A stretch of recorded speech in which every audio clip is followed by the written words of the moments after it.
नमस्कार प्यारे बच्चों, स्वागत है आप सभी का आपके अपने प्यारे से विद्या आनंद यूट्यूब चैनल में। तो कैसे हो आप सभी? मैं आशा करता हूं कि आप लोग बहुत ही अच्छे होंगे, स्वस्थ होंगे और आप सभी की पढ़ाई भी बहुत ही अच्छी चल रही होगी। बच्चों, आज का क्लास आप सभी के लिए बहुत ही ज्यादा इंपॉर्टेंट है, क्योंकि आज के क्लास में हम लोग पढ़ेंगे क्लास 12th हिंदी का 100 मोस्ट इंपॉर्टेंट ऑब्जेक्टिव क्वेश्चन। और इस 100 ऑब्जेक्टिव से आपके बोर्ड परीक्षा में हर एक बार प्रश्न पूछे जाते हैं। तो बच्चों, आज के क्लास को आप सभी बिल्कुल ध्यान से देखिएगा और आज के क्लास में दिए जाने वाले इन सारे प्रश्नों को आप लोग अच्छे से याद भी करते चलिएगा। ओके, चलिए फिर क्लास को स्टार्ट करते हैं। सारे बच्चे हमारे साथ चैट सेक्शन में आंसर को लगाते चलिएगा। देखिए, पहला नंबर सवाल है आपके सामने, लगा दो क्या होगा इसका सही जवाब। पहला नंबर सवाल कर बातचीत किस विद्या की रचना है। अब आपको बताना है कि बातचीत जो पाठ है वो क्या है, आलोचना है, गीत है, कहानी है या फिर ललित निबंध है। तो आपको भी पता होगा कि बातचीत जो पाठ है वो बालकृष्ण भट्ट के द्वारा लिखा गया एक प्रकार का ललित निबंध है। सही जवाब हमारा ऑप्शन नंबर डी हो जाएगा। बच्चों, इन सारे प्रश्नों को जरूर याद कर लीजिएगा, आपके बोर्ड परीक्षा में हर एक बार यहाँ से प्रश्न पूछे जाते हैं। देखिए, अब दूसरा नंबर सवाल आपके सामने है। बताओ, दूसरा नंबर सवाल जो है वो है कि बालकृष्ण भट्ट का जन्म कब हुआ था। बातचीत पाठ के निबंध के निबंधकार हैं बालकृष्ण भट्ट और इसका जन्म हुआ था 23 जून 1844 को और 20 जुलाई 1914 को इसका निधन हुआ था। आपका सही आंसर क्या हो जाएगा? ऑप्शन नंबर बी हो जाएगा। बच्चों, ध्यान में रखिएगा, ऑप्शन बी राइट आंसर है। अगर पूछे कि बालकृष्ण भट्ट के माताजी का क्या नाम था, तब आप लगाओगे पार्वती देवी, लेकिन अगर पूछे पिताजी का क्या नाम था तो बेनी प्रसाद भट्ट लगा के आना, आपका सही हो जाएगा। चलिए, तीसरा नंबर सवाल देखिए बच्चों। तीसरा नंबर सवाल है, बालकृष्ण भट्ट की रचना निम्नलिखित में कौन सी है। निम्न में कौन सी रचना है जो बालकृष्ण भट्ट की रचना है? तो बातचीत है, जो कि एक प्रकार का निबंध है। ये भी आपको याद रखना है। ऑप्शन नंबर ए हमारा करेक्ट आंसर है, क्योंकि जूठन जो है ये ओम प्रकाश वाल्मीकि की रचना है, रोज जो है ये अज्ञे जी की रचना और प्रगीत और समाज नामवर सिंह की रचना है। तो ये सब नहीं, हमारा correct answer option number A हो जाएगा। सारे बच्चे क्लास को लाइक भी करते चलना बच्चा पार्टी। फोर्थ नंबर सवाल करा, बालकृष्ण भट्ट किस काल के रचनाकार है।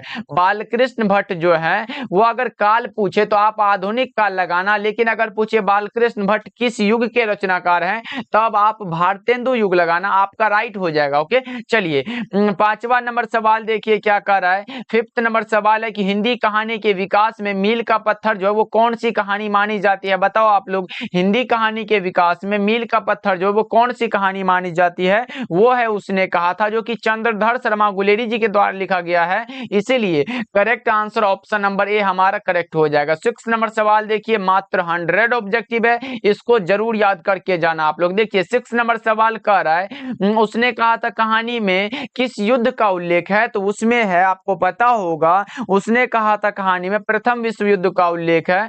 ऑप्शन ए करेक्ट हो जाएगा, ध्यान में रखिएगा आप लोग। सेवन नंबर सवाल देखिए क्या कह रहा है। सेवन नंबर सवाल है, उसने कहा था कहानी में किस शहर का चित्रण हुआ है। उसने कहा था कहानी में अमृतसर का चित्रण हुआ, जिसमें कि लहना सिंह के मामा जी रहते थे। राइट आंसर हमारा क्या होगा बच्चों? ऑप्शन ए करेक्ट हो जाएगा। सेवन का ए लगाना, सभी बच्चे सही हो जाएगा। चलिए, 8 नंबर सवाल क्या कह रहा है।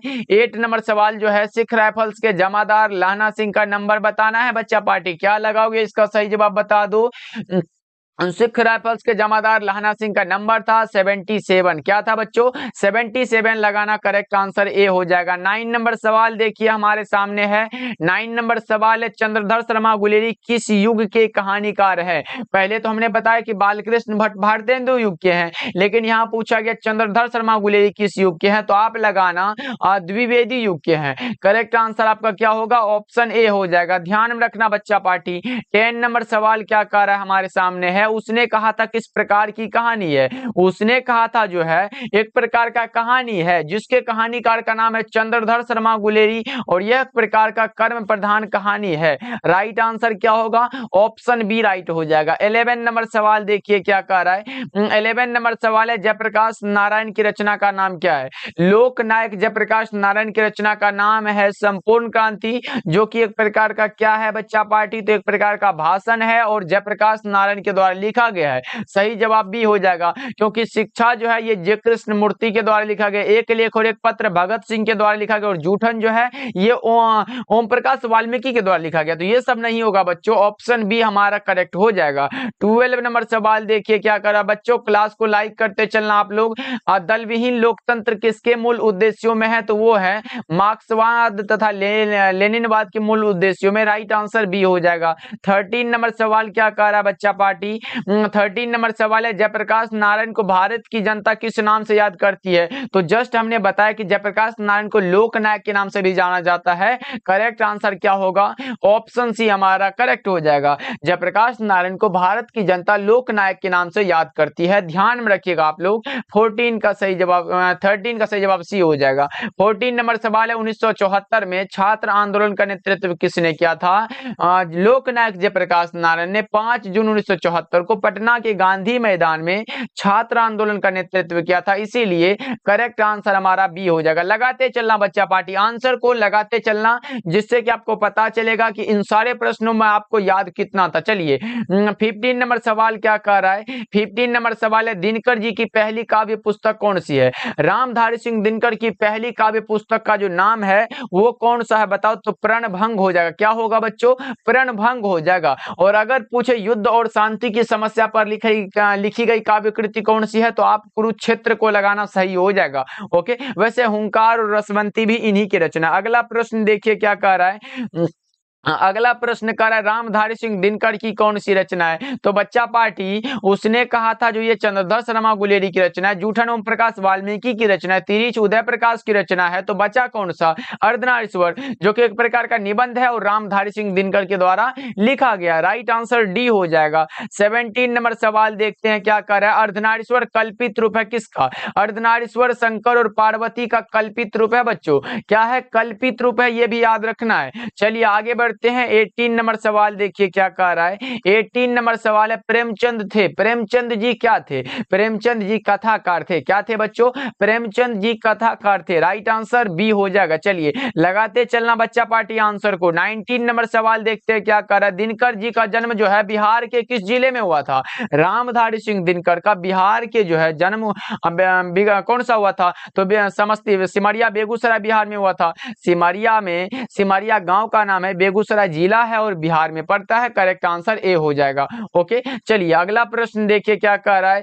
20 नंबर सवाल है, निम्न में से किस कहानी में गैंग्रीन का उल्लेख है? रोज पाठ का ये प्रश्न है, जिसमें कि रोज में ये कहा गया गैंग्रीन का उल्लेख है। राइट आंसर बी हो जाएगा, क्योंकि मालती के पति महेश्वर जो है वो इसी बीमारी का इलाज करते थे, डॉक्टर थे। राइट आंसर बी हो जाएगा।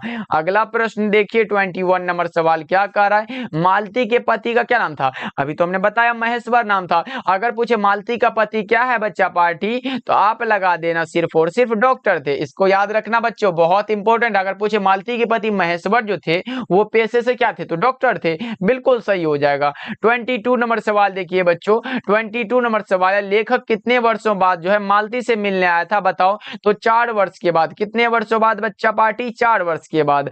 23 नंबर सवाल देखते हैं क्या कह रहा है। नदी के द्वीप किसकी रचना है? नदी के द्वीप जो रचना है ये हमारे अज्ञेय जी की रचना है। लेकिन बच्चों अगर आपसे पूछ दे कि अज्ञेय के माता जी का क्या नाम था, तो आप लोग क्या लगाओगे? तो बच्चों अज्ञेय के माता जी का नाम था वैंती देवी, पिताजी का नाम था डॉक्टर हीरानंद शास्त्री। अगर पूछे अज्ञेय का पूरा नाम क्या है, तो सच्चिदानंद हीरानंद वात्स्यायन अज्ञेय। इतना को लगा देना, बहुत इंपॉर्टेंट प्रश्न है। चलिए 24 नंबर सवाल को देखिए बच्चों क्या कह रहा है। 24 नंबर सवाल है, रोज इनमें से क्या है? तो रोज जो पाठ है वो कहानी है। रोज क्या है बच्चों? कहानी है, जो कि अज्ञेय जी के द्वारा लिखा गया। ध्यान में रखना आप सब। चलिए अगला प्रश्न देखिए 25 नंबर सवाल है, अज्ञेय के पिताजी का क्या नाम था? अज्ञेय के पिताजी का नाम था डॉक्टर हीरानंद शास्त्री। क्या था बच्चा पार्टी? डॉक्टर हीरानंद शास्त्री। याद रखिएगा, माता वैंती देवी। अगला प्रश्न 26 नंबर सवाल है, भगत सिंह की कौन सी रचना है? निम्नलिखित में कौन सी रचना है जो भगत सिंह सिंह की है तो एक लेख और एक पत्र जो है, जो कि एक प्रकार का ऐतिहासिक पत्र है, भगत सिंह के द्वारा लिखा गया। राइट आंसर बी हो जाएगा। अगला प्रश्न क्या कर रहा है, 27 नंबर सवाल, भगत सिंह किस वर्ष में क्रांतिकारी गतिविधियों में शामिल हुए थे? बताओ, भगत सिंह किस वर्ष में क्रांतिकारी गतिविधियों में शामिल हुए थे? तो 12 वर्ष की उम्र में। राइट आंसर कौन सा होगा? बी हो जाएगा। 28 नंबर सवाल क्या कह रहा है? 28 नंबर सवाल है, 1914 में भगत सिंह किस पार्टी की ओर आकर्षित हुए थे? 1914 में भगत सिंह गदर पार्टी की ओर आकर्षित हुए थे। इसीलिए बच्चों हम कह लेंगे कि ऑप्शन नंबर डी हमारा बिल्कुल सही हो जाएगा। अगला प्रश्न क्या कह रहा है? 29 नंबर सवाल है, भगत सिंह का संपूर्ण परिवार क्या था? भगत सिंह का संपूर्ण परिवार था स्वाधीनता सेनानी। क्या था बच्चों? स्वाधीनता सेनानी। राइट आंसर सी हो जाएगा। अगले प्रश्न की ओर बढ़ते हैं तो हमारे सामने कुछ ऐसा प्रश्न आया, गणेश शंकर विद्यार्थी किस पत्र का संपादन करते थे? गणेश शंकर विद्यार्थी किस पत्र का संपादन करते थे? तो प्रताप का। राइट आंसर हमारा हो जाएगा ऑप्शन नंबर डी। ध्यान में रखना, बहुत इंपॉर्टेंट सा प्रश्न है। 31 नंबर सवाल देखिए क्या कह रहा है। 31 नंबर सवाल है, आपस में धागर जो है वो किस भाषा में बात करते थे? तो ओराव भाषा में, यानी कि मिश्रित ओराव भाषा में। राइट आंसर कौन सा होगा? सी हो जाएगा। और ये लिया गया है जगदीश चंद्र माथुर के चैप्टर ओ सदानी राशि, ये प्रश्न लिया गया है। चलिए अगला प्रश्न देखिए, 32 नंबर सवाल क्या कर रहा है? बहुत ही आसान आसान प्रश्न है, सभी बच्चे लगाते चलिए आंसर को। देखिए क्या कर रहा है, माथुर जी किस राज्य के शिक्षा सचिव नियुक्त हुए थे? बिहार प्रदेश के। राइट आंसर सी हो जाएगा। अगला प्रश्न क्या कह रहा है, 33 नंबर सवाल है, पुंडलिक जी कौन थे? तो पुंडलिक जी शिक्षक थे भाई। कौन सा होगा? शिक्षक हो जाएगा। राइट आंसर बी हो जाएगा। चलिए अगला प्रश्न देखिए, 34 नंबर सवाल कह रहा है क्या, ओ सदानीरा किसको निमित्त बनाकर लिखा गया है? ओ सदानीरा जो पाठ है उसमें जो है गंडक नदी को जो है निमित्त बनाकर लिखा गया है। राइट आंसर हमारा क्या होगा? ऑप्शन बी हो जाएगा। 35 नंबर सवाल क्या कर रहा है बच्चों? 35 नंबर सवाल है, ओ मेरे सपने क्या है? ओ मेरे सपने जो है ये जगदीश चंद्र माथुर के द्वारा लिखा गया है, एक प्रकार का नाटक है। क्या है बच्चों? नाटक है। 36 नंबर सवाल देखिए, 36 नंबर सवाल है, सिपाही की मां शीर्षक पाठ का साहित्य का विधा क्या है? यानी कि सिपाही की मां जो है वो क्या है? तो सिपाही की मां एकांकी है।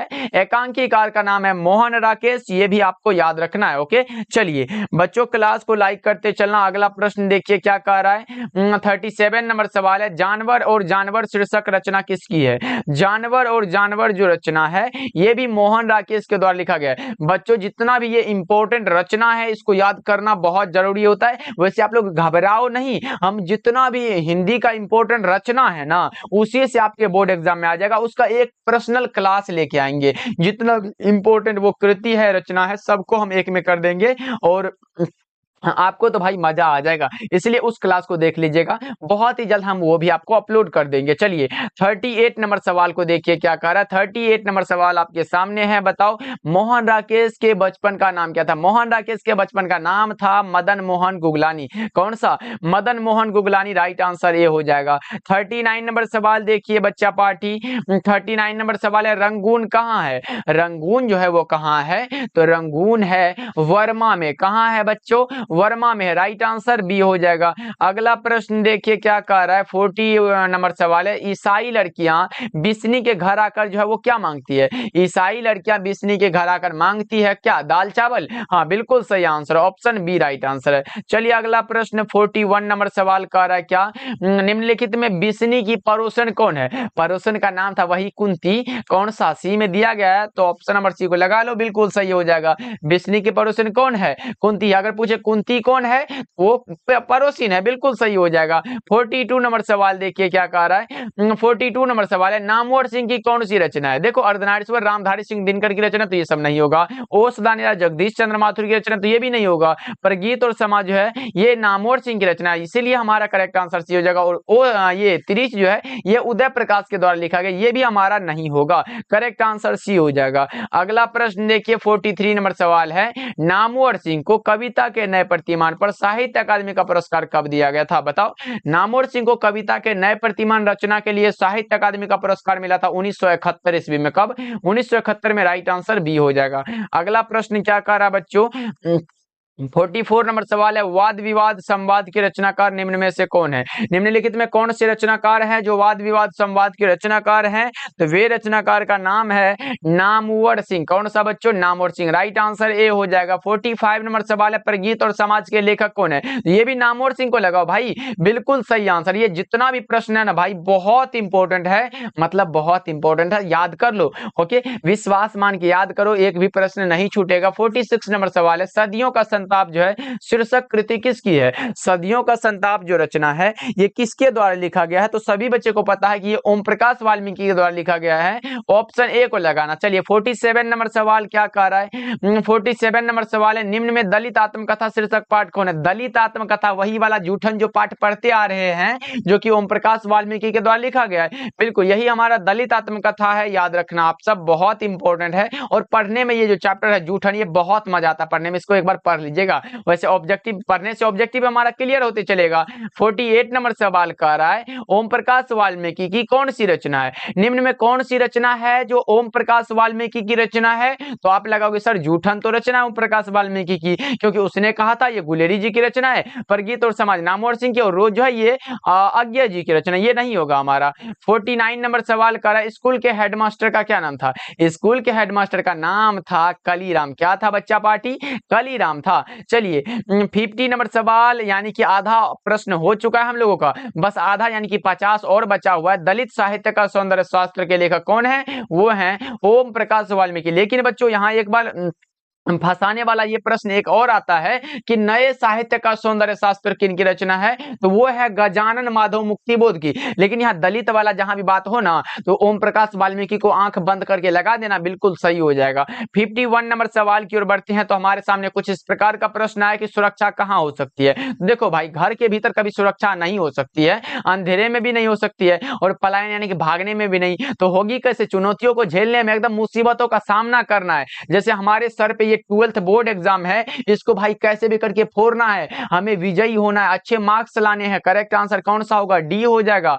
ओके, चलिए अगला प्रश्न देखिए। 52 नंबर सवाल है, उदय प्रकाश के माता जी का क्या नाम था? उदय प्रकाश के अगर माता जी का नाम पूछे ना तो क्या लगाओगे? गंगा देवी। और पिता का नाम पूछे तो प्रेम कुमार सिंह लगा के चले आना, बिल्कुल सही हो जाएगा। 53 नंबर सवाल की ओर बढ़ते हैं।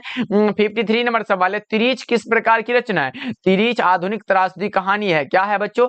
तिरीच आधुनिक त्रासदी की कहानी है। ऑप्शन ए करेक्ट आंसर है, जो कि उदय प्रकाश के द्वारा लिखा गया है। चलिए 54 नंबर सवाल देखिए क्या कह रहा है। 54 नंबर सवाल है, उदय प्रकाश का जन्म कब हुआ था? उदय प्रकाश का जन्म बताना है आप लोगों को। क्या होगा? उदय प्रकाश का जन्म बता दो बच्चा पार्टी। वो हुआ था 1 जनवरी 1952 को। उदय प्रकाश का जन्म हुआ था 1 जनवरी 1952 को, याद रखना आप सब। चलिए 55 नंबर सवाल है, शिक्षा हिंदी साहित्य में किस विधा के अंतर्गत है? शिक्षा जो पाठ है वो है संभाषण, जो कि जे कृष्ण मूर्ति जी के द्वारा लिखा गया। करेक्ट आंसर हमारा ए हो जाएगा। चलिए 56 नंबर सवाल है।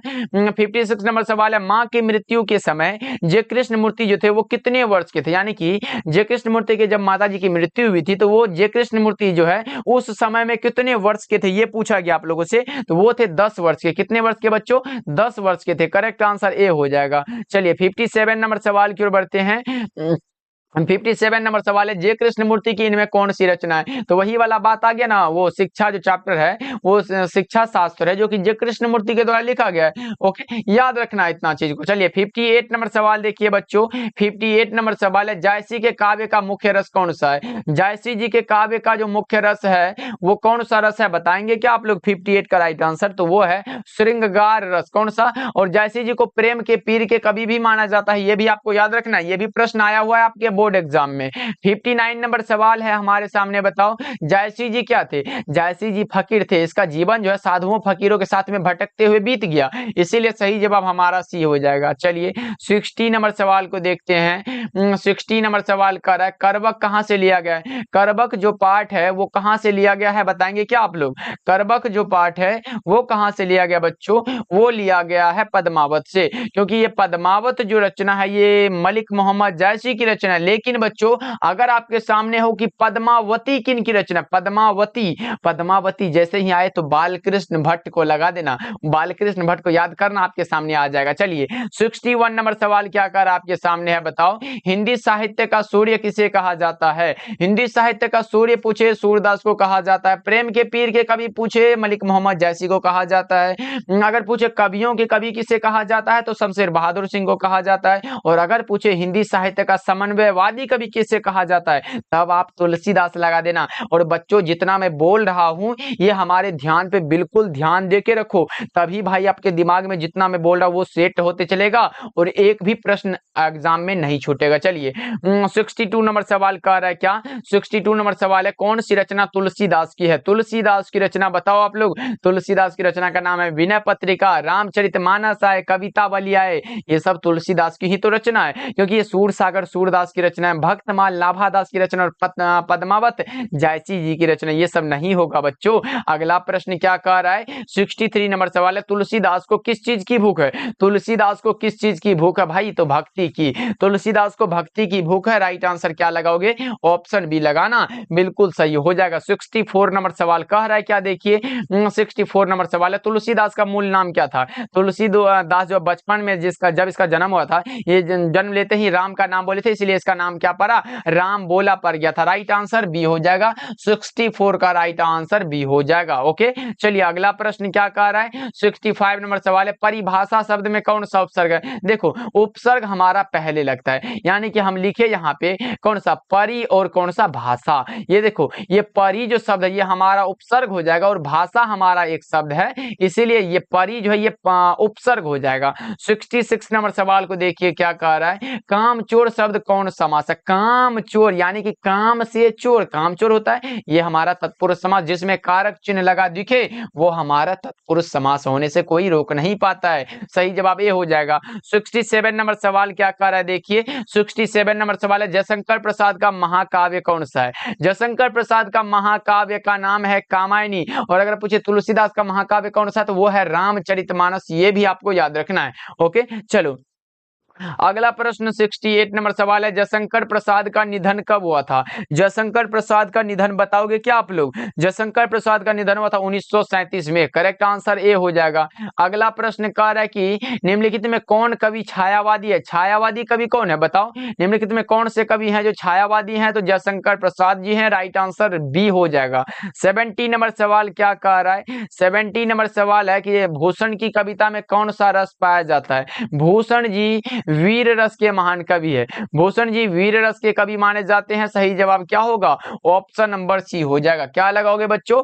ऑप्शन नंबर सी को लगाओ, आपका करेक्ट हो जाएगा। ओके क्लास को एक बार सभी बच्चे लाइक कर देना, बच्चा पार्टी जितने भी जुड़े हुए हो सभी बच्चे एक बार क्लास को लाइक कर लो। चलिए 71 नंबर सवाल क्या कर रहा है, देखिए तितली उपन्यास किनकी रचना है? तो यह है किसकी रचना? जयशंकर प्रसाद की रचना है। तितली उपन्यास किनकी रचना है? जयशंकर प्रसाद की रचना है। 72 नंबर सवाल कह रहा है क्या पुत्र वियोग कविता में माँ का जीवन कैसा हो गया? तो सूना सूना हो गया है। पुत्र वियोग कविता में माँ का जीवन जो है एकदम सूना सूना हो गया भाई, उसके पुत्र के वियोग के कारण कैसा होगा? सूना सूना हो गया। चलिए अगला प्रश्न देखिए 73 नंबर सवाल है। 73 नंबर सवाल है पुत्र वियोग शीर्षक कविता जो है किनकी रचना है? पुत्र वियोग जो रचना है ये कवित्री सुभद्रा कुमारी चौहान के द्वारा लिखा गया है। अगर पूछे सुभद्रा कुमारी चौहान के पति का क्या नाम था तो आप लगाओगे ठाकुर लक्ष्मण सिंह, अगर पूछे पिता का क्या नाम था तो ठाकुर रामनाथ सिंह, दोनों को याद कर लो। और अगर पूछे सुभद्रा कुमारी चौहान का निधन कैसे हुआ था तो कार दुर्घटना में, नागपुर से जबलपुर आपसी में कार दुर्घटना में इसका निधन हो गया था, ये भी आपको याद रख लेना। चलिए 74 नंबर सवाल क्या कह रहा है, 74 नंबर सवाल है सुभद्रा कुमारी चौहान किस वर्ग की कवित्री मानी जाती है? राष्ट्रीय भावधारा, राष्ट्रीय भावधारा की कवि मानी जाती है बच्चों, ऑप्शन बी राइट आंसर है। 75 नंबर सवाल देखिए क्या कह रहा है, सुभद्रा कुमारी चौहान का निधन कैसे हुआ था? सुभद्रा कुमारी चौहान का निधन यानी कि मृत्यु कैसे हुआ था बच्चों? कार दुर्घटना में, जो कि जस्ट हमने बताया कार दुर्घटना में इसका निधन हुआ था। राइट आंसर ए हो जाएगा। चलिए 76 नंबर सवाल है सरोज स्मृति किनकी रचना है? सरोज स्मृति जो रचना है वो किसकी रचना है बताओगे क्या आप लोग? तो ये निराला की रचना, किसकी है बच्चों? निराला की रचना है। सही जवाब बी हो जाएगा। कोई दिक्कत बच्चों? अगर कोई भी दिक्कत हो तो कमेंट करके पूछ लिया करो, हम आपके रिप्लाई देने के लिए हमेशा तत्पर रहते हैं। चलिए 77 नंबर सवाल कह रहा है क्या, 77 नंबर सवाल है प्रकृति वर्णन वर्णन से संबंधित कविता कौन सी है? उषा, जो कि शमशेर बहादुर सिंह के द्वारा लिखा गया है। पहले हमारा हुआ क्लियर कि शमशेर बहादुर सिंह को कवियों का कवि कहा जाता है, लेकिन एक और है कि प्रकृति वर्णन से संबंधित कविता का नाम है उषा, जो कि शमशेर बहादुर सिंह के द्वारा लिखा गया है। क्योंकि गाय का घर ज्ञानेंद्र पति के द्वारा लिखा गया। साकेत ये तो हम लोग नहीं पढ़ते हैं, हारजीत अशोक वाजपेयी के द्वारा लिखा गया है। अगला प्रश्न का 78 नंबर सवाल, उषा कविता के कवि कौन है? उषा जो है ये लिखा गया है शमशेर बहादुर सिंह के द्वारा। उषा शमशेर बहादुर सिंह के द्वारा लिखा गया। करेक्ट आंसर डी हो जाएगा। चलिए 79 नंबर सवाल है कि कवियों के कवि किसे कहा जाता है? बच्चों हमने बताया ना कि कवियों के कवि कहा जाता है किसको? शमशेर बहादुर सिंह को। बिल्कुल सही आंसर है। किसको कहा जाता है बच्चा पार्टी? शमशेर बहादुर सिंह को। ओके चलिए 80 नंबर सवाल का आ रहा है। 80 नंबर सवाल है, जन जन का चेहरा एक शीर्षक कविता जो है ये किन की रचना है? जन जन का चेहरा एक, गजानन माधव मुक्तिबोध। जन जन का चेहरा एक, गजानन माधव मुक्तिबोध, याद रखिएगा आप लोग। चलिए अगला प्रश्न 81 नंबर सवाल का आ रहा है। क्या 81 नंबर सवाल है, किन्होंने प्रायः लंबी कविताएं लिखी है? बताओ निम्नलिखित में कौन से ऐसे कवि हैं जिन्होंने लंबी कविताएं लिखी है? सबसे बड़ा जो कविता है वो है गजानन माधव मुक्तिबोध का। राइट आंसर ए हो जाएगा 81 का। ओके चलिए अगला प्रश्न का रहा है 82 नंबर सवाल है। 82 नंबर सवाल है कि मुक्तिबोध ने नया खून का संपादन कब किया था? मुक्तिबोध ने 1956 में नया खून का संपादन किया, जो कि ऑप्शन नंबर बी में दिया गया। बिल्कुल सही आंसर है, याद रखना आप सब। चलिए आगे बढ़ते हैं बच्चों। अगला नंबर सवाल 83 नंबर सवाल का रहा है। क्या 83 नंबर सवाल है, रघुवीर सहाय के पिता थे? क्या थे? रघुवीर सहाय के पिताजी जो थे वो क्या थे बच्चों? 83 का सही जवाब बताएंगे आप लोग। क्या वो थे? शिक्षक। क्या थे? शिक्षक थे। चलिए अगला प्रश्न देखिए क्या कह रहा है। 84 नंबर सवाल है, हरचरना किस कविता का पात्र है? हरचरना जो है वो किस कविता का पात्र है? बताओ आप लोग जल्दी जल्दी से। तो हरचरना जो है ये अधिनायक कविता का पात्र है। चलिए अगला प्रश्न कर रहा है 85 नंबर सवाल है। 85 नंबर सवाल है, नौकर की कमीज क्या है? नौकर की कमीज जो रचना है, नौकर की कमीज जो रचना है वो क्या है? उपन्यास है, जो कि विनोद कुमार शुक्ल के द्वारा लिखा गया है। 86 नंबर सवाल का रहा क्या हमारे सामने। 86 नंबर सवाल है कि अशोक वाजपेयी की कविता निम्नलिखित में कौन सी है? तो अब ऐसी बात है कि हमारा करेक्ट आंसर हारजीत होगा, क्योंकि यही अशोक वाजपेयी के द्वारा लिखा गया है। अधिनायक रघुवीर सहाय की रचना है उषा शमशेर बहादुर सिंह, और जन जन का चेहरा एक गजानन माधव मुक्तिबोध के द्वारा लिखा गया है। चलिए 87 नंबर सवाल को देख लेते हैं क्या कह रहा है। 87 नंबर सवाल है, हारजीत कैसी कविता है? हारजीत जो रचना है वो एक प्रकार का गद्य कविता है, और यह लिखा गया है किसके द्वारा? बताओ आप लोग। हारजीत अशोक वाजपेयी के द्वारा लिखा गया है। 88 नंबर सवाल क्या कर रहा है बच्चों? 88 नंबर सवाल है, मशक वाला क्या कर रहा है?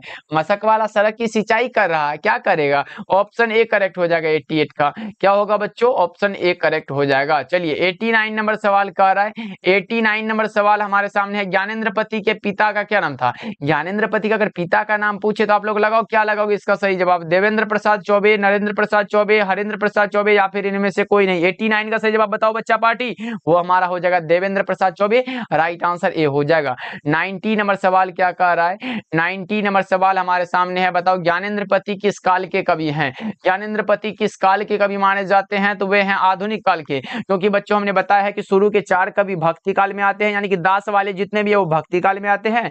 जयशंकर प्रसाद रीति का कवि, और इसके जयशंकर प्रसाद जो ये आधुनिक काल के हैं। उसके बाद कौन सा हो गया? हारजीत हो गया। या अशोक वाजपेयी, ये भी आधुनिक काल के हैं। उसके बाद कौन सा हो गया? दास वाले, मतलब समझ लो कि दास वाले जितने भी है ये भक्ति काल में है, और इसके अलावा जितने भी कवि हैं वे आधुनिक काल में आते हैं, भूषण जी को छोड़ के, क्योंकि भूषण जी रीति काल के कवि है। इसको भी आप लोग याद रखिएगा। चलिए 91 नंबर सवाल क्या कर हमारे सामने है, बताओ। 91 नंबर सवाल है, भ का उच्चारण स्थान क्या होता है? प फ ब भ म, ये पूरा जो है ये ओष्ठ से बोला जाता है। राइट आंसर ए हो जाएगा। चलिए अगला प्रश्न क्या कर रहा है। 92 नंबर सवाल है, क का उच्चारण स्थान क्या होता है? अकुह विसर्जन्यानान कंठ, कंठ हो जाएगा। क वर्ण पूरा जो ये कंठ से ही बोला जाएगा। ओके चलिए, बोला जाएगा नहीं, जाता ही है। चलिए 93 नंबर सवाल कर रहा है क्या? 93 नंबर सवाल है, निम्न में शुद्ध शब्द कौन सा? शुद्ध मतलब सही कौन सा है? बताओ आप लोग कौन सा है जो शुद्ध है? तो हमको लग रहा है कि ये प्रशंसा जो ये सही है, उसके अलावा ये तीनों जो ये गलत है। ओके चलिए 94 नंबर सवाल है हमारे सामने, बताओ। 94 नंबर सवाल है, हीरा में कौन सा संज्ञा है? हीरा में द्रव्यवाचक होगा। करेक्ट आंसर हो जाएगा। माप तोल करने वाले का हम लोग द्रव्यवाचक भाववाचक में रखते हैं। करेक्ट आंसर ए हो जाएगा। चलिए 95 नंबर सवाल है हमारे सामने, बताओ 95 नंबर सवाल है, सूरदास कौन संज्ञा? सूरदास, हाँ ये विशेष कवि हैं, व्यक्तिवाचक हम लोग लगाएंगे, बिल्कुल सही हो जाएगा। 96 नंबर सवाल की ओर बढ़ते हैं। 96 नंबर सवाल का मिठास शब्द क्या है? मिठास जो शब्द है वो हमारा भाववाचक है। देखो मिठाई को देख सकते हैं लेकिन वो जो खाए हैं, वो जो हमको मीठा लगा है उसको हम नहीं देख सकते हैं। ओके, जैसा लगता है मतलब जो मन हो गया। अब मानो दुश्मनी, किसी से हम लोग दुश्मनी करते हैं, दुश्मन दिखाई देता है लेकिन वो अंदर में जो दुश्मनी है उसके विरुद्ध जो कर रहे हैं वो दिखाई नहीं देता, इसलिए हम भाव के द्वारा व्यक्त करते हैं, भाववाचक हो जाता है। ओके, चलो अगला प्रश्न क्या कह रहा है? 97 नंबर सवाल है, मुसीबत में कौन सा लिंग है? लिंग पूछा गया, बताना है आप लोगों को। मुसीबत में कौन सा लिंग है? तो स्त्रीलिंग हो जाएगा, मुसीबत में स्त्रीलिंग है। ओके, चलिए अगला प्रश्न 98 नंबर सवाल है, वह जाएगा। वह जाएगा, अब कब जाएगा नहीं जाएगा ये तो मालूम नहीं है, इसलिए हम कह देंगे भविष्य काल में कभी जा सकता है, इसलिए 98 का करेक्ट आंसर डी हो जाएगा। चलिए अगला प्रश्न क्या कह रहा है? 99 नंबर सवाल है। 99 नंबर सवाल कह रहा है क्या? विशेषण के मूलतः कितने प्रकार होते हैं? विशेषण 4 प्रकार के होते हैं, परिणामवाचक, गुणवाचक, संख्यावाचक और संकेतवाचक, 4 होते हैं। सही जवाब बी हो जाएगा। 100 नंबर सवाल और आज के क्लास का लास्ट सवाल है, बताना है आप लोगों को जाति का विशेषण क्या होगा? जाति का विशेषण जो होता है वो जातीय होता है, लेकिन बच्चों जाति का तो जातीय हो गया, लेकिन राष्ट्र का क्या होगा? इसका आप लोग कमेंट में आंसर बताओगे कि राष्ट्र का विशेषण क्या होता है। यहाँ क्वेश्चन लिख देते हैं, इसके लिए आप लोग HW दे देते हैं। यहाँ पे क्वेश्चन नंबर हम लोग 1 को लिख लेते हैं, उसके बाद हम बता देते हैं यहाँ पे क्या होगा। बच्चा पार्टी ये कमेंट में बताना, राष्ट्र का हमारा क्या होता है बच्चा पार्टी? राष्ट्र का विशेषण का आप लोग कमेंट करोगे, राष्ट्र का विशेषण क्या है ये बताओगे कमेंट करके। सभी बच्चे कमेंट करके बताना राष्ट्र का विशेषण क्या होगा, सभी बच्चे बताना। और बच्चा पार्टी क्लास कैसा लगा ये तो कमेंट करके सभी बच्चे बताना। सभी बच्चे क्लास को लाइक कर लेना जल्दी जल्दी से, जितने भी बच्चे नहीं किए हो। और डेली क्लास के लिए हमारे डेली क्लास का टाइम है शाम के 7 बजे और शाम के 8 बजे, तो जुड़ जाओ हमारे साथ। इसलिए सब्सक्राइब जरूर करना चैनल को और ऑल नोटिफिकेशन पे सेट भी कर लीजिएगा। मिलते हैं फिर बच्चा पार्टी अगले क्लास में।